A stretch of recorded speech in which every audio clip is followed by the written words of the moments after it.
Don't talk nice to each other when you're in front of each other. Talk nice to each other when you're not in front of each other.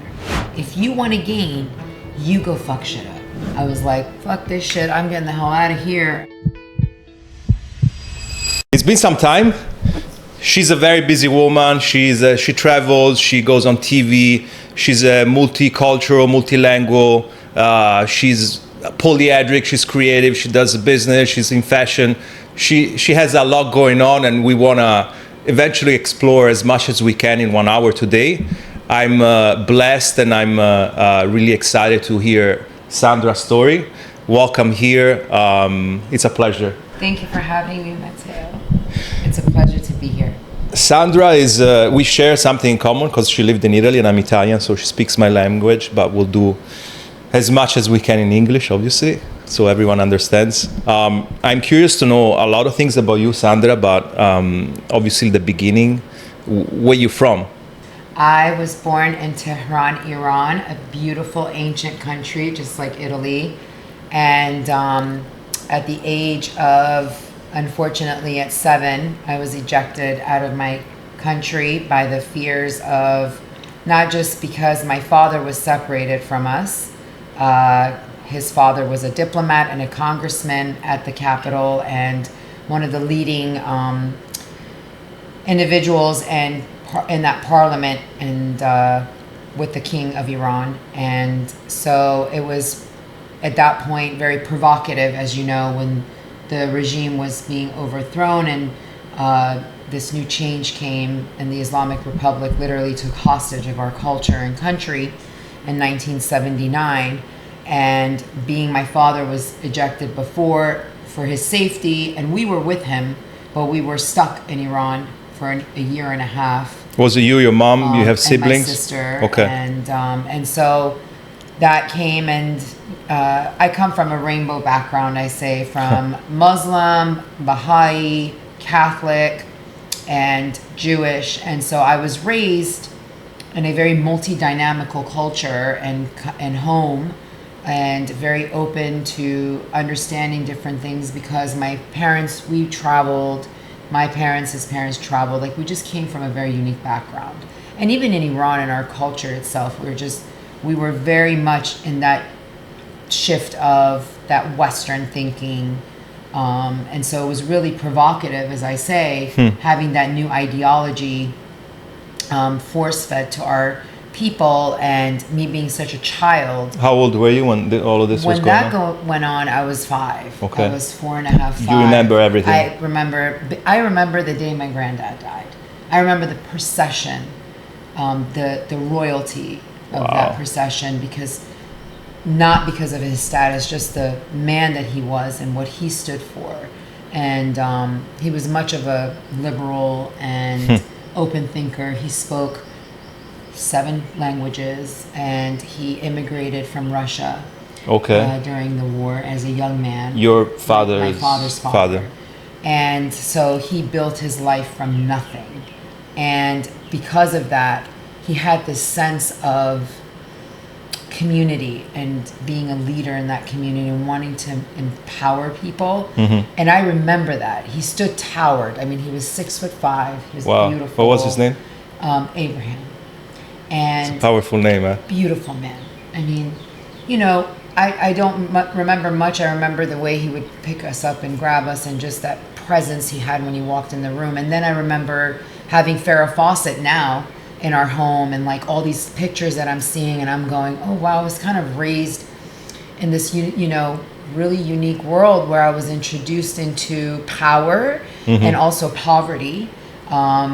And very quickly in my life, and very young, because being extracted and becoming an immigrant, we were given and granted, and what we were thinking, a waiting visa time to go to Italy.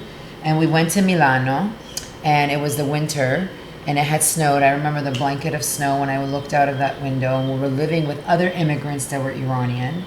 And we were only there for 1 month when a pensione, which is a hostel, pensione they say, in una iglesia, si chiama Santa Maria, Monte Santa Maria, dove havia in Genoa, it was in Genoa, which is the most beautiful secretive town. And believe it or not, Christopher Columbus, it was a Nachi là, and I didn't realize that until later we found out. Ha cominciato mia vita là d'Italia, dove aveva mia amante, mio tesoro, Italia. And I say that with all of my heart. Imagine a child being ejected in one split second. I want someone, if you're listening, close your eyes. I am 4 years old. I'm separated from my dad, every being, all of my family. My granddad died, okay, of cancer very rapidly. And then I am here, and we were on the last Pan Am flight out of the United States when the 400 plus hostages were taken, American hostages in Iran. And we circled in air, went to Turkey and to Pakistan, and the day we landed, the revolution started. And so I'm seeing that from a free world to this insanity, and where now everyone's being forced to cover their head and saying death to America, where my father is living and his family and these beautiful people that are so wonderful. Yeah. And death to Israel. And then, I'm being forced to cover my body as a child. Do you understand everything that is going on? And I don't know what the hell is going on. And then I'm waiting to my mother's saying, it's going to come, Papa is going to come, Baba's going to come, Baba's going to come, and everything's going to come. And we're waiting, and we go to Italia. And then there was, this pensione that was inside of a Catholic church and a monastery of nuns and priests. And I discovered Jesus Christ because I had before. So my grandmother, my mother's mother, which they're a Bakhtiari, and what is that? Royalty. And also like both sides, they have like, one was like Sayed, my mom's mom, like very unique, beautiful backgrounds. I don't want to get too much into that because I don't want to lose focus. That could be maybe continued. But, I came from such a, like I say, a rainbow background where now my grandmother's head, they slept in separate beds back then. And above my granddad's head was Muhammad, the prophet. And then above my grandmama, who was like my mother, God rest her soul, that was Santa Maria, and the baby Jesus. But I never saw the guy big. I always saw the bambino. And I get to this church and I see the guy big, and I'm asking all these nuns questions. And they're like, Stros. And they're like, this little girl. But were they speaking? What language were you? I was speaking Italian, and it was really easy for me. Like from the beginning? Like, I'm telling you, when you're a child, you are a sponge. And so when, looking into this American dialogue that we have and being English, and I go, ma perché? Why? We are a rainbow of people from all over the world. And we came here and literally took it from other people and made it our own. And so from all these backgrounds, we should allow each other to pour these cultures amongst us. Yes, I understand we should mutually speak a language that everyone respectfully understands, but I think we should celebrate that and open each other's ears and eyes to dialogue of different backgrounds. Because as that child looking in, now going into like the early 80s, imagine still in Italia, even today, because the Vatican lives there, it's very Catholic. It's very, stricta, così. But I've seen it going back and forth, how much it has changed and evolved, and not being like it's more liberal or progressed, because I hate putting these ideas in people's heads of labels. I think they've just evolved, Did you feel like when you moved to Italy, you were accepted? No, I mean, they were obvio very racist at the time. Yeah, it was, and it's northern Italy, It's northern Italy, and people don't understand that there's a lot of wealth up there. There's a lot of old people from like the northern parts of the Europeans, so they're very closed-minded.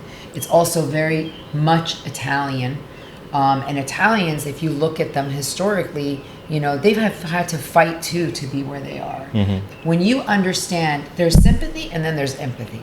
When you have sympathy, you can really open your heart to seeing something different. When you have empathy, sometimes I say you cultivate that and you make it your own mess. I don't want you to do that. I want you to have sympathy for people and understand that they have a different perspective in life and they come from a different world than you do. And so when you open your head to that or your heart to that, you get to learn and grow and evolve. And so that community really shaped me because I was going, well, I want to be accepted. So I learned Italian. I would sing in Italian. Wow. I prayed in Italian. I took my first comunione. And then we went to Ancona for a while in a very abusive situation. We lived with another Iranian family. And I don't know why we left the pensione. And I showered on a toilet seat. I'll never forget that. Like when I say from royalty to poverty. And so I've had it all. And it doesn't matter how much money or wealth you have. What matters is, I say, you have to have a spirit, believe in something beyond you. Who was behind you? Was your mother she was supporting you in all these transitions? No, my mother was a survivor. She had 2 little girls in Italia, running us between Rome because the embassy was there. Those were moments that I remember, and finally being reunited. And then I realized in my life, and to this day, we all go through trauma, and it's how we adapt to our trauma and we grow from it. When we got here, my birthday is Christmas Day. We landed on December 19th, wow. 2020. Yeah, not 2020 something, in 1984. I landed my feet into the United States. New York? No, in Northern Virginia and DC at National Airport. I'll never forget that. And I was reunited with my dad after many years separated. And 3 days after, and just a couple days before Christmas and my birthday, my parents separated. No. And so that was another shock and trauma. And my mother's vulnerability, she said, well, although I love you still and I want this, I understand that you have moved on. He had moved on with an American woman and was raising her 2 children. I need to get on my feet and learn this language and find a job and a place to live. So I'm going to give you these girls. So I was separated from my mom, just 10 days after. You moved here. Literally. And I had to go live with this American woman that you obviously I had no never idea. met, who's now trying to be my mother's role. And she was very abusive and had substance issues, like crazy. The dynamics were insane in that house. And my dad, he was an immigrant working, and he had to be at work all day. So he didn't really understand, he wasn't there to witness a lot of the stuff that was going on. And her 2 abusive children. Your mom was in the same city? And my mother was in the same city. So you would see her? I would see her, but very seldom. And it was hard. It was really hard. And then 6 months later, Sandra ran away 3-4 times. How old were you? I was 10. And I was hitchhiking at 3 a.m. Where were you trying to go? To my mother. And I didn't speak even English. So, and then so I remember, back in the day, do you remember those little turn things from gum or candy or? Yeah. Where you put the coins? Coins in? Yeah. So I would do that, and I had this little helicoptero. Piccolo. It was super tiny. Remember, they only fit these little tiny things in there. And I would play with it, and I would play with it, and I'd play with it. And I remember the cop that got me the last time, and he was like, what is going on? And you didn't speak English, too? And I said, very little. I was in school, and I was learning, but not this. I was like, you see this? I want to fly to my mama, and that's it. Okay? I want to be with my mom. And that was the last time. I'll never forget that. My mother came into that police station. She was hysterical. Yeah. She, why'd you do this? What's wrong with you? You scared us. Back then there was no cell phones, no, nothing. Of course not. And I didn't even have was it a safe city? Would you say? It was Virginia. It was very safe. It was a Northern Virginia, And it was unique. It was very unique. And I'll never forget that. And they were like, enough is enough. Did you tell her about what was going on at home? No. Because I was protecting both parents. She was going through her shit. He was going through hers. What about your sister? Was she? My sister was young, and I was dragging her around too. Poor thing. I remember I dragged her around like a little baby. What's her name? Sahar, Erica. Sahar. My name is Sari, but we call me Sandra. Ah. I remember that last time when we went to my mom's, we lived in a little 1-bedroom, beautiful apartment in Northern Virginia. And I would play in this closet where I would dress my little Barbie dolls and build my houses and build furniture.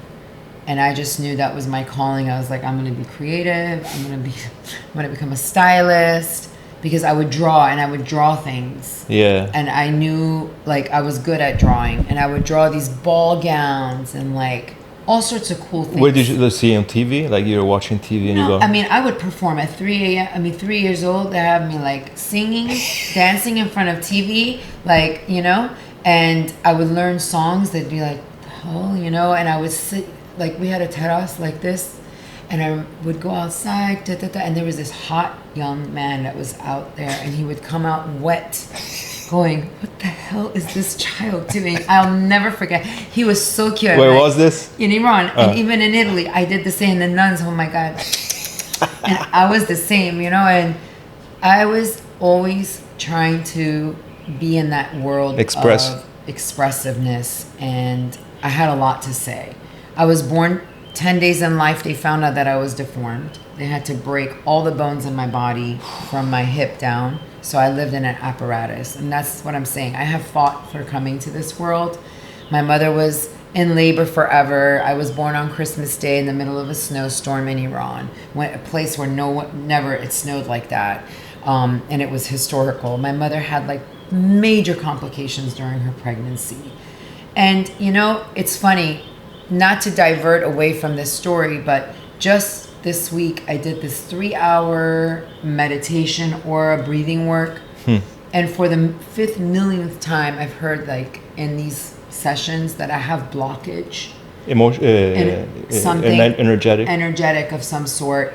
And you and I discussed this whole celestial thing too. And as much as I believe and will 100% when I tell you I met Jesus Christ in that convent at Pensione, if I've never been more certain about any being in the world, that is, Jesus is real, because he showed up in my life in so many ways when I have never even asked. Like, he's literally shown himself. I've heard his voice. I felt his presence, his warmth, his seguridad, you know? Yeah.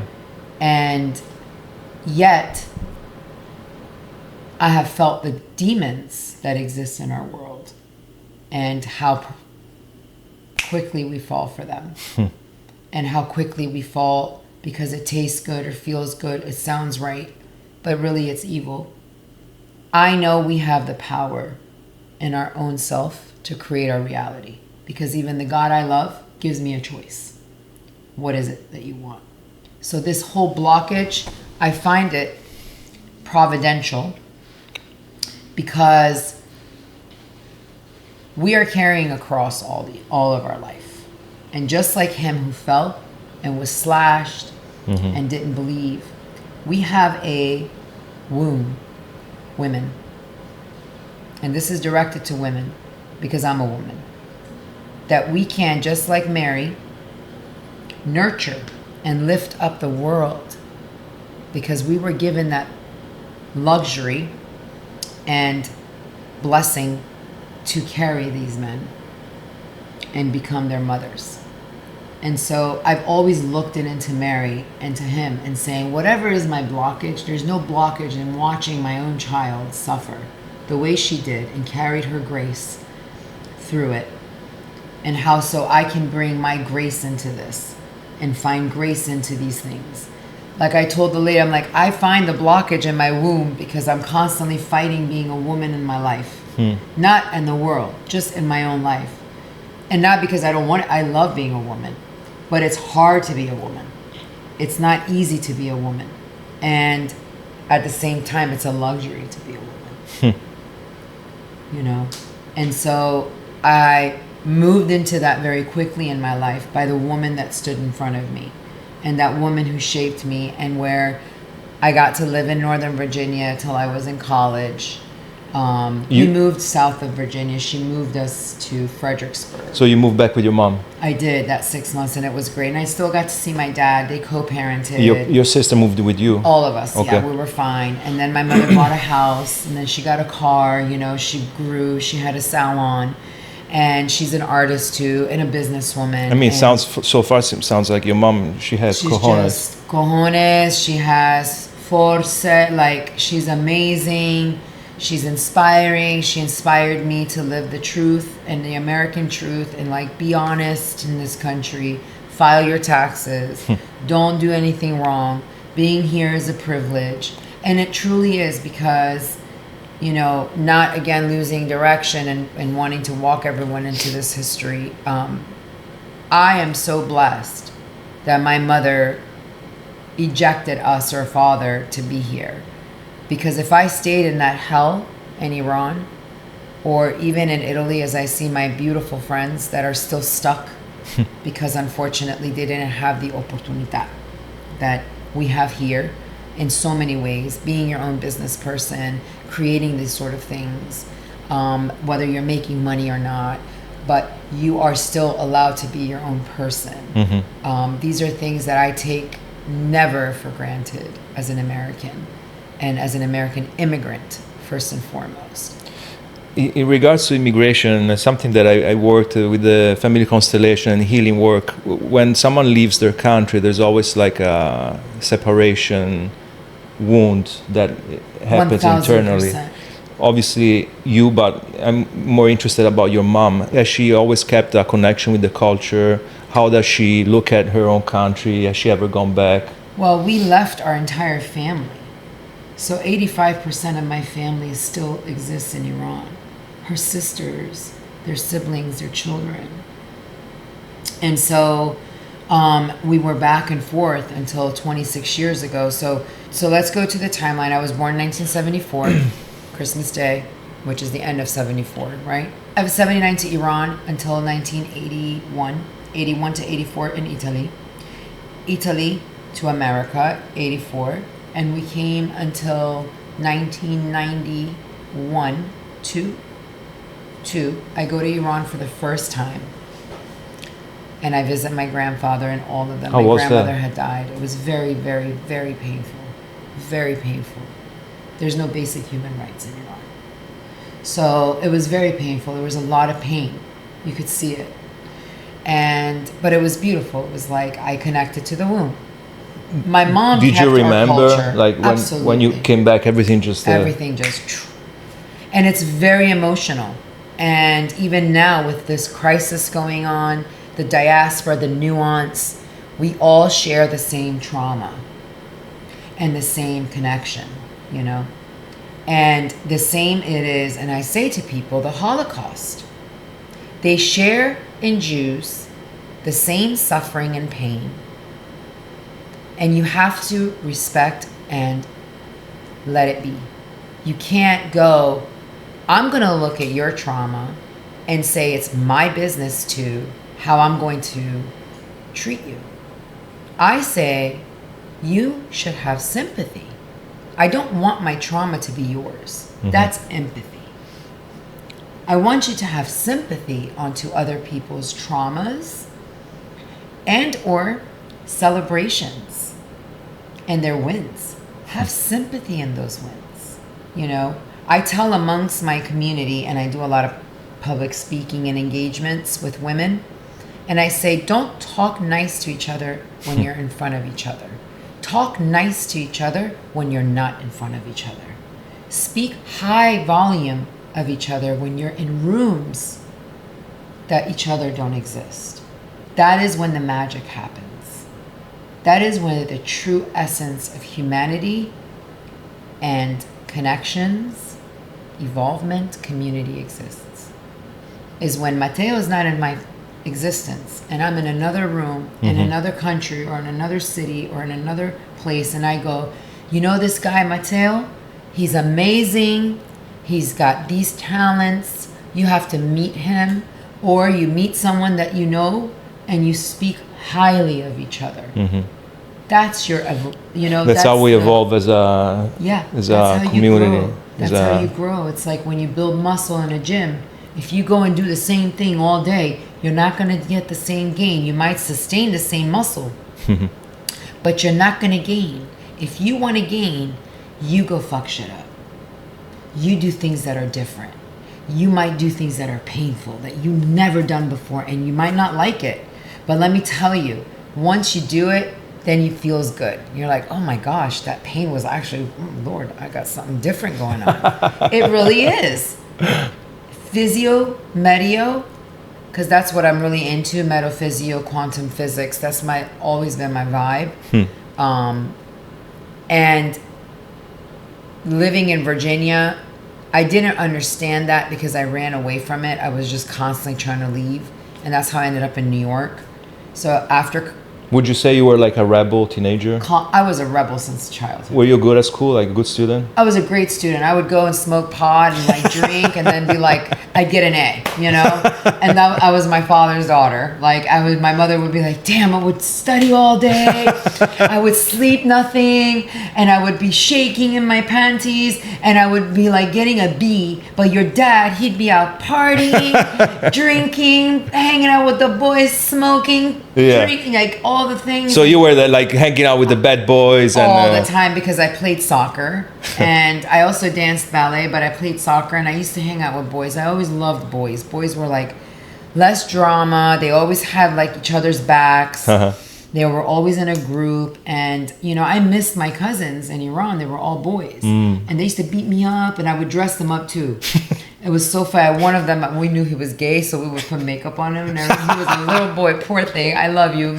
If you ever listen to this, he'll probably kill me. But yeah, you know, like I grew up with boys. Like I rode bikes and I played dirty in the streets and I didn't care. I would climb trees. Like I had bruises. Even now, like I have bruises. Like I'm not afraid to being, you know, rough, but there's also a side of me that's very soft, and I can dress eloquently and speak eloquently and be amongst, you know. You must have been like a cool person to hang out with. Yeah, and I dress differently. I always dress different. Everyone always wanted my clothes. That really? was why. And I always had sneakers that boys wanted. I always had like the coolest kicks. And they'd be like, oh my gosh, like when I had the first Jordans. No way. Yeah, I mean, I got them for less. And they were like, how did you do that? I was like, man, there's this kid. He lives in the hood. He steals these things from some truck. And he would sell them. I'm telling you, back then it was $80 a Jordan. I don't know if you guys remember that. Back in the 90s, like late 80s, Jordans were a hot commodity. Like they still are. I mean, but back then it was a different thing. You know, this was before the internet, and you had like Goat and you had all these other apps. You know, there was no app. You just had, you know, Wilbur down the street or whatever, you know? Yeah. Or Foot Locker. And everyone would stand around the line. Remember that? Outside, waiting for that clock to kick, and then whatever boxes they sold, that was it. Good luck. So luck. You were like the fashion icon of the community. I was. Everyone on Friday night, because I lived amongst other immigrants too that were Persian too. I love black culture, and I love black music. Anything from rhythm and blues, like back in the day, to jazz. Like I just always had this connection. Yeah, and Madonna, I would play those type of music, and which was prohibited, or Prince and like Michael Jackson in my house, and we would dance, and I would dress everybody up, and I would buy Polaroids, and we would take Polaroids. And so that was what I did Fridays. You know, we weren't able to do anything. Yeah. So you just express your creativity. And I would bring my friends. My boys would come to and be like, come on, we'll make your hair spiky and cute. Or, and your mom was cooking for everyone, yeah? She was cool. She was like, as long as it's here, I don't care. You don't go outside, you know? Everybody want to sleep here, you sleep here. Even alcohol. I remember she goes, you want alcohol? No problem. You drink and you stay here. You say you don't go out, though. Yeah. And that was our culture, and it was fine, you know? And then I went to college, and then I had an opportunity to go to Iran, and I did. I got married at 18, and it was awful. Iranian man? Yeah, it was awful. It was a terrible arranged situation. I don't even discuss it because I don't even count it. We're friends. We're totally cool, but it was just never should have been. He was in the community that you were. He was in Iran. We grew up together, but it just should have never been. And so, however, as I say, God doesn't let us go through things unless it's going to make us grow from it. I got to live in Iran for 9 months. I was arrested. I was taunted. My hair was cut. I got to experience what it was like to be in Iran in that regime. So you went from like smoking blunts, hanging out, going And I to still parties. did it there. I smoked hash and I smoked But opium. obviously I did all the bad things in Iran. with different results. I did it because I had my boy cousins in Iran that were like, and I went, "Whoo, I'm here." And I was the cool American cousin, and I would stop in Italy and I would take Giornale. You know, the magazines are the best in Italy because half of them are naked, honey. And all the cassettes, because back then it was CDs, and I would take them back in Iran and be like, woohoo, you know? And so they love me, and like, I would stay up and play cards and... So the world was your oyster, whether it was here, Italy. It doesn't matter. You were like, yo, I'm just going to be myself no matter what. Always. I wouldn't be walking around like this or dressed like this. This is what I say. The world is yours. God gave it to you. And you create your reality. We create our reality. If I sat inside my house all day and said, my life is this, my life is that, my life is this, my life is that, nothing is going to change it. Yeah. If you put that into action, because every thought has an action and every action has a reaction. And that reaction is boomerang. Because what you put out comes back to you. And so remember, it goes back to the thought. So it starts with that thought, whether you want to be bitter or better. Let's go. Okay? And so I know God brought me, I'm only one grain of sand of gazillions and trillions of sand on this earth, because it has come before me from millions of years and it will be after me for a million. It's a privilege to breathe this little grain of sand. And I just thank God every day that I am alive and I get to be expressive and be in the world that I am. So going into that world, when I came back from being in Iran, I was like, fuck this shit, I'm getting the hell out of here. And they're like, where are you going? I go, I'm going to finish my college. I'm going to go to Italy, and I did an abroad study. Then I left from, of all places, Bologna. I don't know what I was thinking, but it was like the sister school, and I was minoring in Italian because it was easy, and my professor loved me, and he was like, come and babysit for me, my kids. You know, did you have like a visa, Italian visa? How did it work to? It was through the college here, university. Ah, okay, so you could stay there. Like I was there 3 months, and I came back. And when I came back, I said, I'm finishing this shit, and I'm gonna go to New York, and I'm gonna do fashion, and I'm gonna do trucco, and I'm gonna do everything I want. So I told my ex-husband, scusa, ma fanculo. Adesso, my mother, bye, I have $10,000. And I saved my own money, and I rented a little place like the size of your kitchen for $450 back then in Brooklyn, and where an hour and a half commute one way to Manhattan, the first stop to Manhattan. And I got like 5 million jobs, but I worked for a Sicilian who was stronzo, but I love him to death. His name is Giuseppe Infamusi. And he said, Magidi, you're a terrorista. And I said, no, I'm not. He said, ma perché tu parli italiani? Il tuo nome è una terrorista. I said, you know why? Because I'm half Italian. And he said, what? And I said, no. You know, and that's how it started. And he gave me my first chance in New York. And who was this guy? He was a hairstylist who lost both his mother and father in front of him at the age of 11 in Sicily on a boat accident. And it caught on fire, and he survived. And so his whole life he survived. He came to America.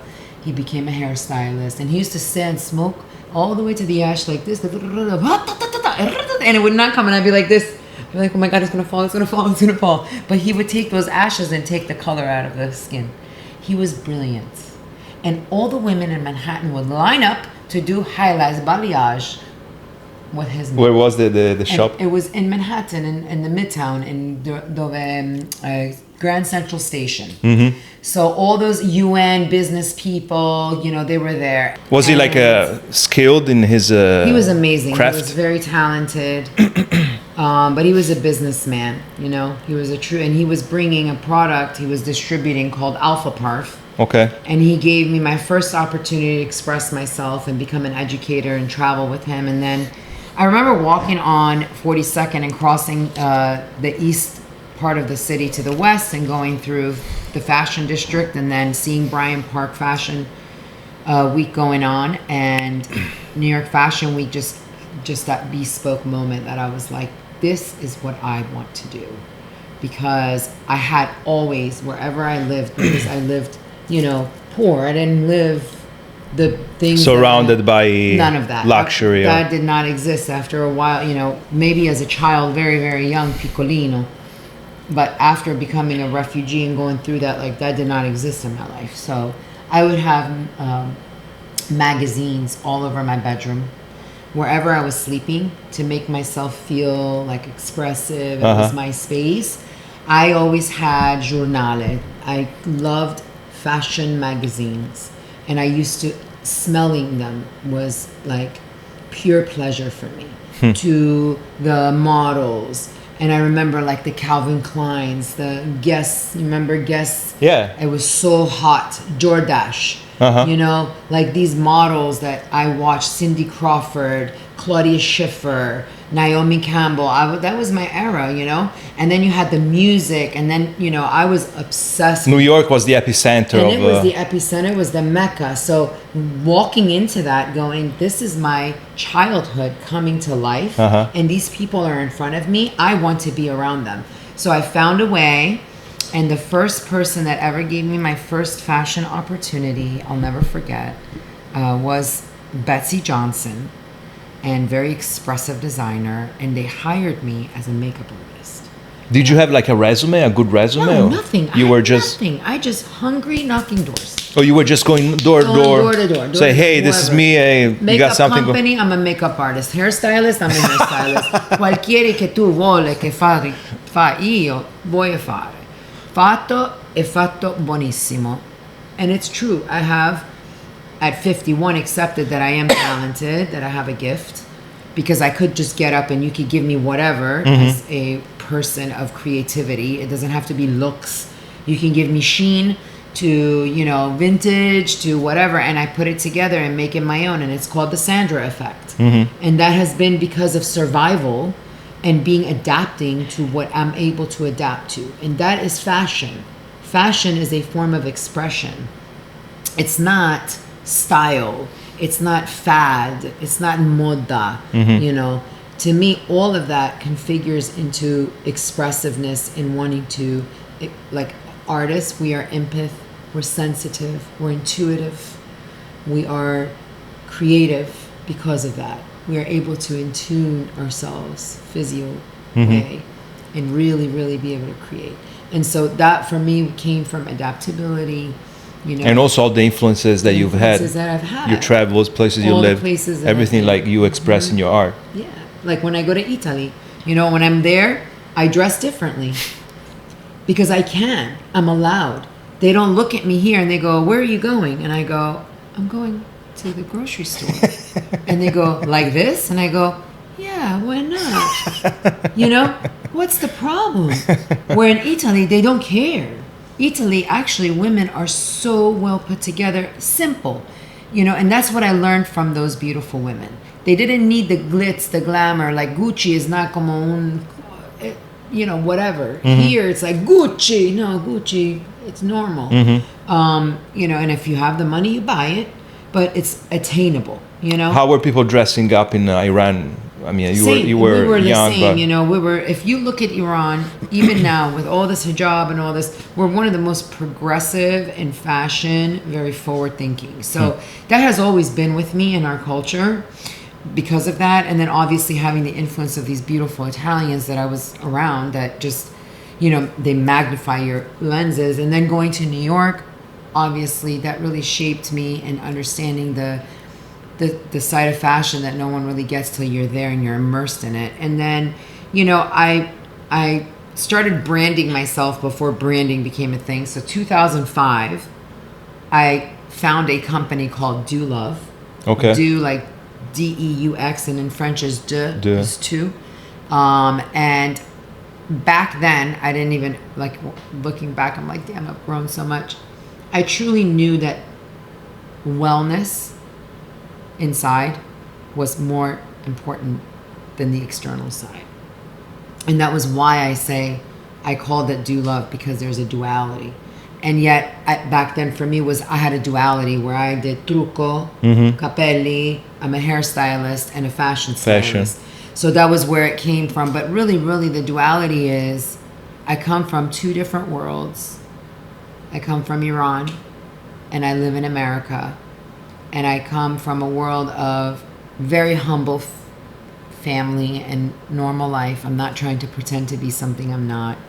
However, I work and I'm immersed with all these powerful and filthy rich people.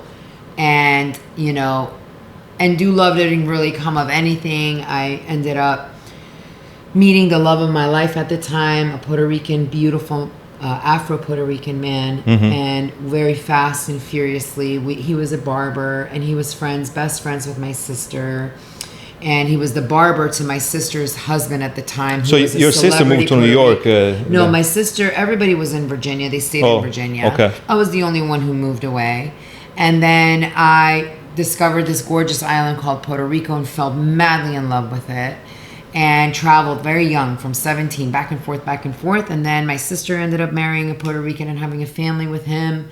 And then introducing me to Juan Pablo. And Juan Pablo was like Rasta with the dreadlocks, gorgeous chocolate skin, spoke a little Italian, but spoke Spanish and Italian. He had traveled to Italy. I found that so beautiful and sexy. He was a barber and he worked with celebrities. He was cool. He was so connected. Everyone knew him.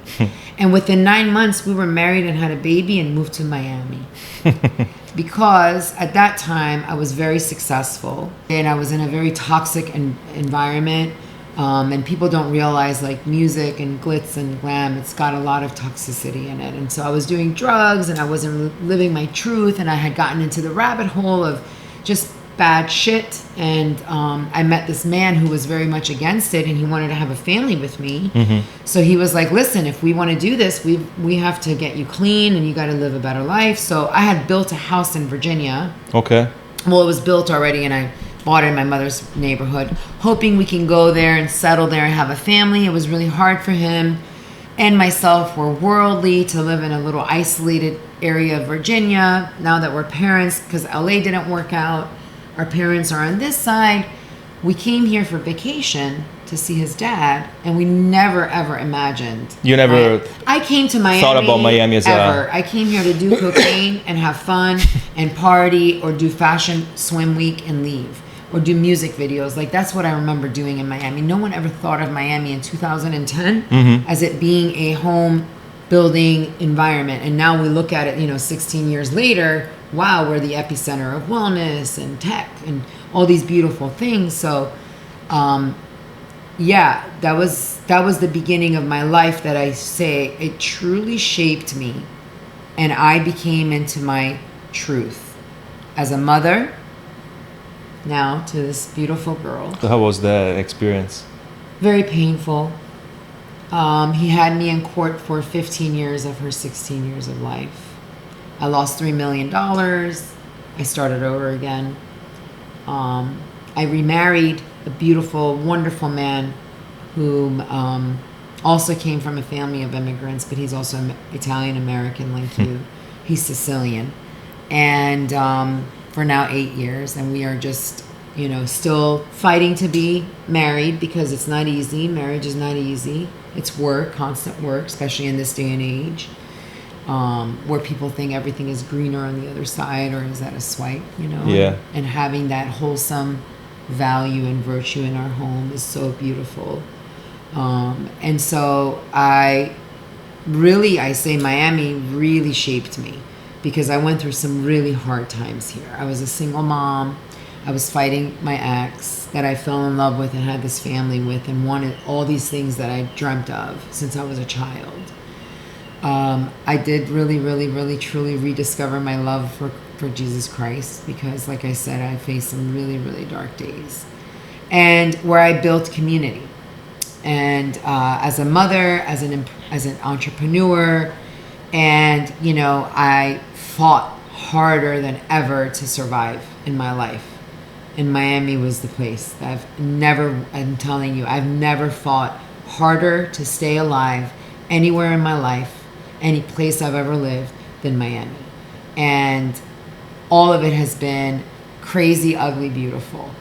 And so I know that, again, it has purpose. And then when I say I've created my reality or I've been expressive, I've also been extremely expressive in the human rights activism. I couldn't sit back anymore. I had spoken during Mahsa Amini, during the Green Movement, if you look at history, and wanting this regime to change, and where I've used my voice now and why it's so important.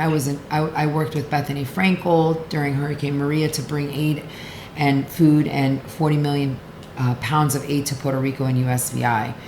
But this was different. This was happening in my womb, in my home, where my cousins I speak to on a regular day, and they see me on Instagram, they're hearting, I couldn't hear from them. Or when I did hear from them, they were crying and saying, we're being murdered.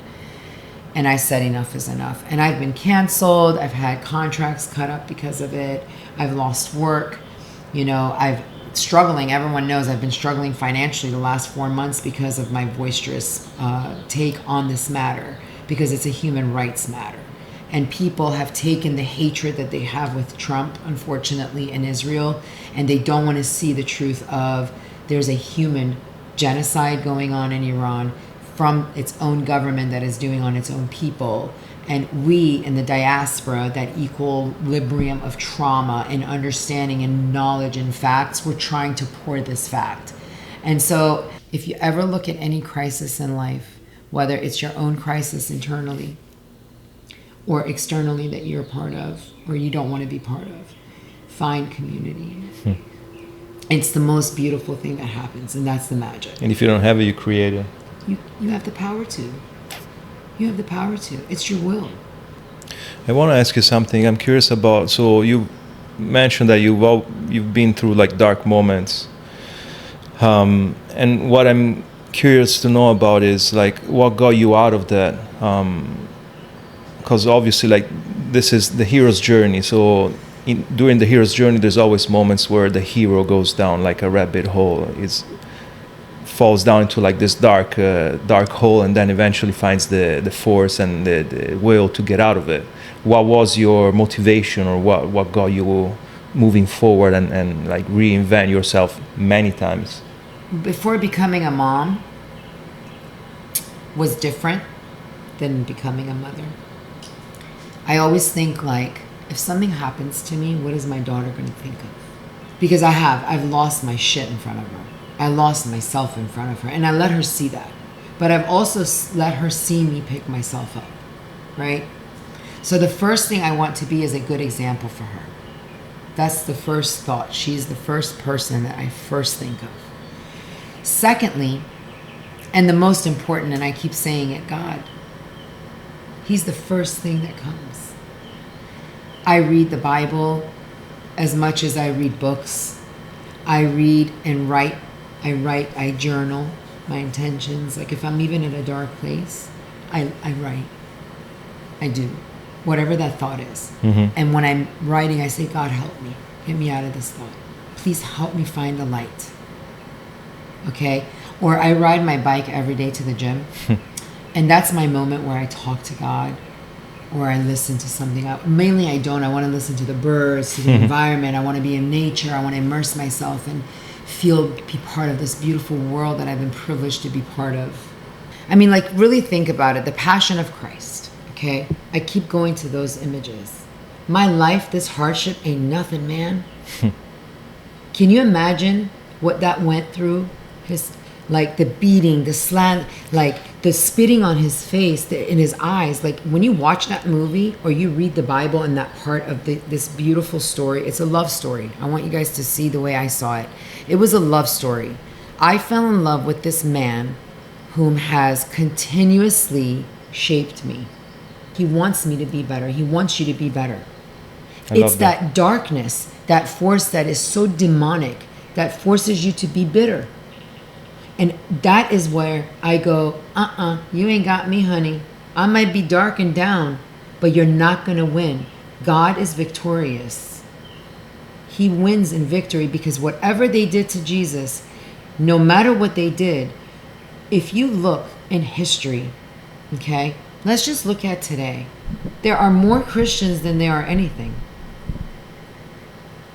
It's the largest movement in modern day history is Christianity, not Catholicism, not an ism. It's a being. And so that being walks with me all day, in my darkness too, and has literally lifted me up in the most darkest moments, because I know at the end he doesn't want me to be in darkness. He doesn't want you to be in darkness. We choose our darkness. Because even as a child who's a war survivor, I had a choice to make a better life for myself. I could have said, oh, the war, guerra, ma chi? Sento qua, dormire, mangiare, and take from the world. I don't. I want to give back to the world. I want to help the world. I want to reshape your thinking. Don't play the victim. And never be the victim. You know, we met because I lost 100 pounds. I chose not to be a victim anymore and say I'm ugly, I'm fat, I'm unhealthy, I'm bleeding, I'm this, I'm that. No, I'm going to make a difference. What was the trigger that you were like, fuck this shit, tomorrow I'm going to start exercising? Dad died. My dad unexpectedly died in COVID. It was in the middle of the Grammys, and it was November 2020. And you know, I had just started, like, I made a lot of money during COVID. I was so successful because people were desperate to create. I was doing all these crazy things. I was in the height of my career, and my father goes to the hospital for a freaking biopsy and drops dead within 6 hours. That was the beginning of the change. And I used to smoke 2 packs of cigarettes. I used to eat like a gavone in the bathroom, anywhere, shoving chocolate in my things, eating my problems, because that was part of my trauma. I adopted that as I have a very toxic relationship with food, and it became my coping mechanism and behavior with children and trauma, where I learned that in psychosis. And what happens, we bring substance and things of that sort to cope. And that was my coping mechanism. It was food. And so it was my trigger. And that was when it woke me up. I was like, I don't want to look like this in my coffin. My father was very unhealthy. He smoked, he drank, he didn't eat right, he was diabetic, he didn't listen, and he had heart problems. And I didn't listen. And 9 days later, I almost died after he died. And I had liver and pancreas failure. And I had to have 4 surgeries. And, you know, precancerous cells. And it was really a wake-up call. And during his death, they pre-signed me because I was an influencer, and they knew that Mark and all them. They pre-signed me for the founders for Coconut Grove. Ni me ricordi. I'm in Puerto Rico. And Tamaris calls me, who's my friend and the model. She goes, honey, the opening is happening. Are you coming? I was like, opening of what? It's a gym. It's a gym. It's right down the street from You had never house. been to a gym before? Or? Oh, I did, but so unhealthy. Again, unhealthy. This time was different because my father died and I was unhealthy. But I tried. For the first 2 years, I tried. And then the last surgery, I almost died in the surgery because I lied to them. And they had told me no eating at midnight because we're doing surgery. Maki, io, mangia. Anything like sugar? Chocolate. Gummy bears, popcorn. Those were my top 3. Wow. And sodas? Even worse. Terrible. So I almost died on that table. And when they brought me back, they made me stay in the hospital.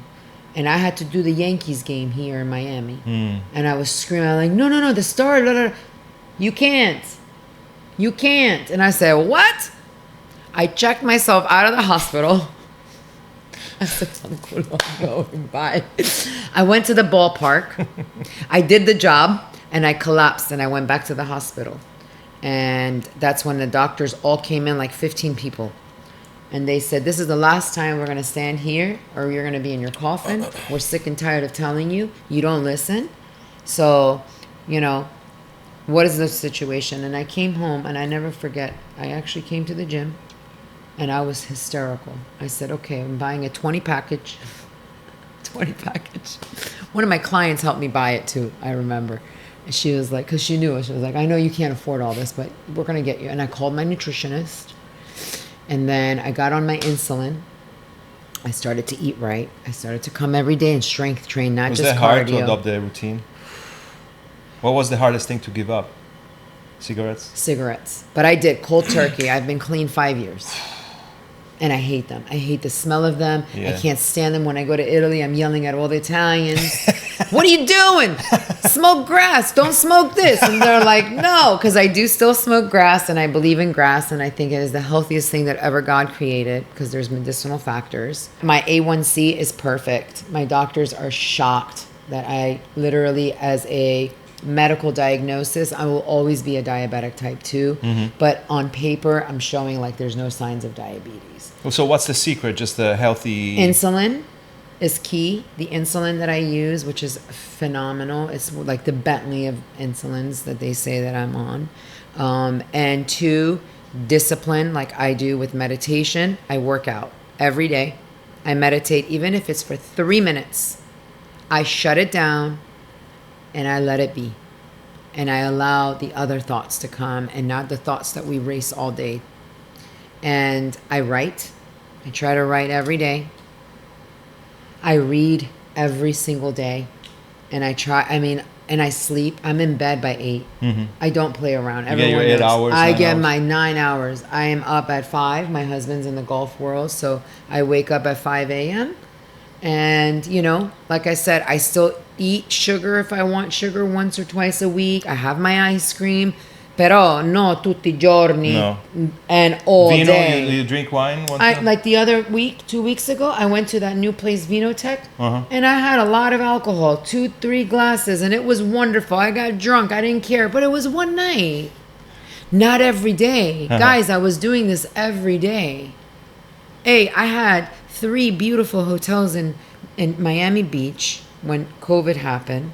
I had 3 business partners. And we had 3 businesses in 3 major hotels on Miami Beach. Okay? So I was partying between going on tour, bouncing around countries, hanging out with powerful, cool, Living the rock star lifestyle. Listen, I had it in front of me. If I wanted an 8-ball, I had a guy I called and he would come literally on his bicycle, That's cool. Whatever I wanted. If I wanted, and I would go to any place in Miami Beach, they knew me. I had bottles. I had the coolest table. I mean, I would go to Puerto Rico. I would have a helicopter land and say, where do you want to go? These are the life I had. I had no worries. But then COVID reshaped me. I lost my business. I lost my dad. I went back into court with my child. I had another $1.5 million lawsuit with that. And I lost my child last year. She ended up moving with her dad to Puerto Rico. And I put a rest to that. And this year, 2026, I walked into wellness. Again, faith is the most beautiful thing that you can have within you and within a greater thing beyond you. Thank you for sharing all this. This is incredible. Let's start to wrap up. Is there anything that you'd like to share that I haven't asked you or you wanted to touch base again, or any message that you want to put out there, or anything you feel like you want to say just to conclude this conversation? Kobe Bryant was my hero. I look at his life, because he spoke Italian, lived in Italy too. Yeah. Very, very, very. And I met him a couple times. And when I tell you, that man was like an angel. When you would be around him, he never acted like he was Kobe. He really, really, really inspires me. Even in his death, I'll never forget. It was I lost a friend. I literally sat and I cried with my husband I lost someone I knew. Because we all identified the Mambas. We all identify with him. And I read a book, actually his trainer. There was 2 books that reshaped me, which is Relentless and Winning. Okay. Tim Grover? Mm-hmm. We all have our own inner demons, skeletons, traumas, whatever it is. Please choose betterness. please choose betterness. You were brought to be a better person and better than that thing that is inside of you that is holding you or preventing you from being your own hero.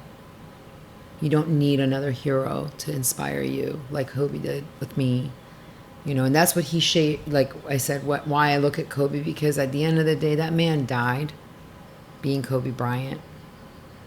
Like JFK Jr. That was another one who really, really inspired me. That kid went through a lot. I used to see him in New York all the time on his bike because I lived on the Upper East Side. And he was always in the park.